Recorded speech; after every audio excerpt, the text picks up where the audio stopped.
Welcome back. As the snow falls and winter weather is here, it's time to think about your health and what do you need to know specifically about the flu and COVID vaccine. We have some information right now.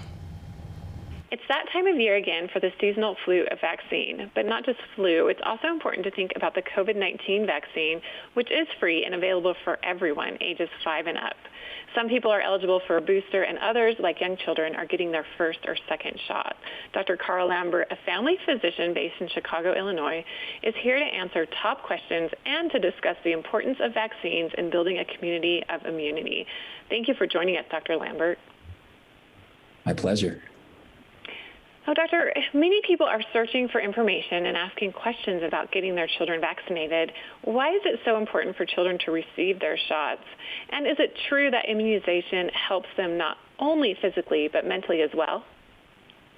Absolutely. Great question. So there's several reasons why I strongly recommend getting vaccines for our children.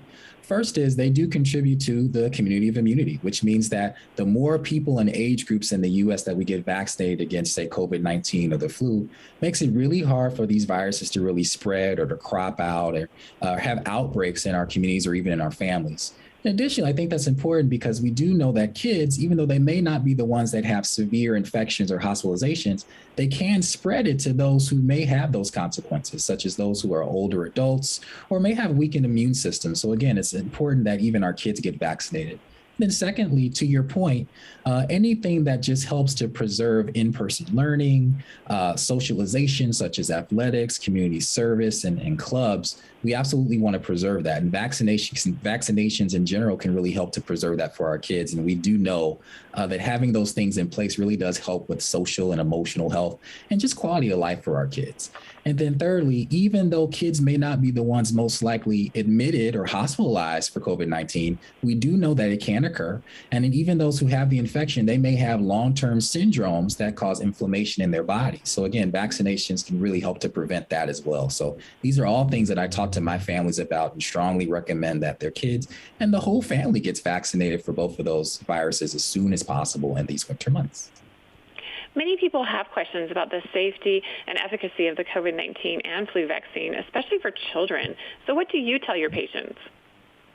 I let them know that I totally understand being a new parent myself. I totally understand that you want to make sure that your kids are safe and you want to prevent problems or harm. And I let them know that I share that sentiment. And if we're trying to prevent issues from, say, COVID-19 or the flu, vaccination is really the best way to do that. The data is very strong. It shows that it's effective for over 90% of cases. So over 90% effectiveness means that our kids will have a greater than 90% chance of ever having to be hospitalized for this. So that's a great amount of protection and very similar to what we see for our adults. And also I let them know that the side effect profile, it's very rare to have consequences or adverse events from these vaccinations for our kids. So again, it's very effective and very safe. Can we receive the COVID-19 and flu vaccine in the same appointment? And what can we expect if we do receive both at the same time? Sure, absolutely you can, and I recommend it.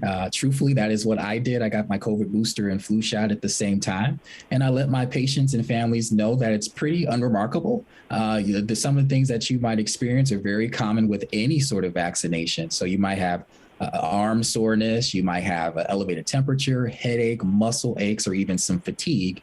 But again, that goes away within 1 to 3 days, and it tends to be treated really well with conservative measures such as fluids, plenty of rest, or even over-the-counter Tylenol. So again, very safe, very low side effect profile, and highly recommend getting both of those at the same time if you can.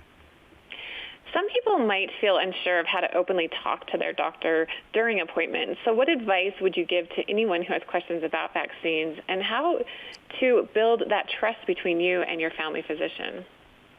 Sure. I just let them know that they're not the only ones to feel that way. And we just want you to know that you can bring whatever issue or concern or question that you have to your family doctor. That is our job. That's our passion. We want to build long-term relationships with patients and families and have these sort of crucial conversations. Our job is to just stay up to date with information so that we can help to guide families to make the best decisions for themselves and just for the betterment of their health. So bring those. It's a shame-free, judgment-free environment, and that's really what we thrive on. So absolutely don't hesitate to bring those questions to us. We know there's a lot out there, so please bring all that to us so that we can help to make sense of it together. And where can we go for more tips and information about this? So I recommend going to familydoctor.org/vaccine. It has a lot of good patient-friendly information and handouts that you can even bring to your next doctor's appointment. Will do. Well, thank you so much, Dr. Carl Lambert, for this important information about the COVID-19 and flu vaccines. Really appreciate your time today. Thank you so much. My pleasure.